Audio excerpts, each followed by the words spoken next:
नाजरीन, अब आपको बताएं कि कराची के मुख्तलिफ इलाकों में हवाई फायरिंग के वाकयात रोनुमा हुए हैं। फायरिंग से 6 अफराद जख्मी हो गए।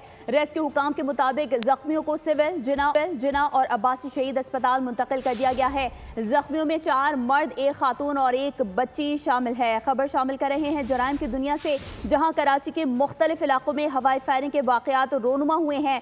फायरिंग से 6 अफराद जख्मी हो गए। रेस्क्यू हुकाम के मुताबिक जख्मियों को सिविल जिना और अब्बासी शहीद अस्पताल मुंतकिल किया गया है। जख्मियों में 4 मर्द, 1 खातून और 1 बच्ची शामिल है। कराची के मुख्तलिफ इलाकों में हवाई फायरिंग के वाकयात रोनुमा हुए हैं। फायरिंग से 6 अफराद जख्मी हो गए। रेस्क्यू हुकाम के मुताबिक जख्मियों को सिविल अस्पताल, जिना अस्पताल और अब्बासी शहीद अस्पताल मुंतकिल किया गया है। जख्मियों में 4 मर्द, 1 खातून और 1 बच्ची शामिल है। कराची के मुख्तलिफ इलाकों में हवाई फायरिंग के वाकयात रोनुमा हुए हैं। फायरिंग से 6 अफराद जख्मी हो गए हैं, जबकि रेस्क्यू हुकाम का बताना है कि जख्मियों को सिविल अस्पताल, जिना अस्पताल और अब्बासी शहीद अस्पताल मुंतकिल कर दिया गया है। मजीद तफसीलात जानेंगे साद शरीफ से। साद, आगाह कीजिएगा किन किन इलाकों में ये वाकयात रोनुमा हुए हैं?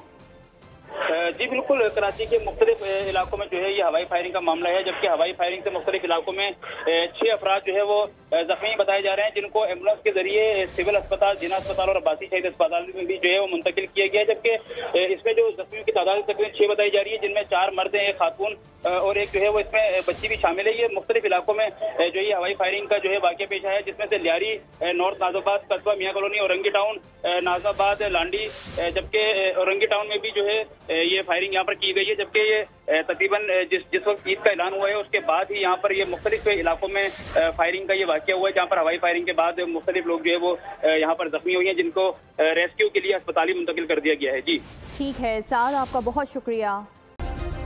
सब्सक्राइब करें और बेल दबाएं ताकि कोई खबर रह न जाए।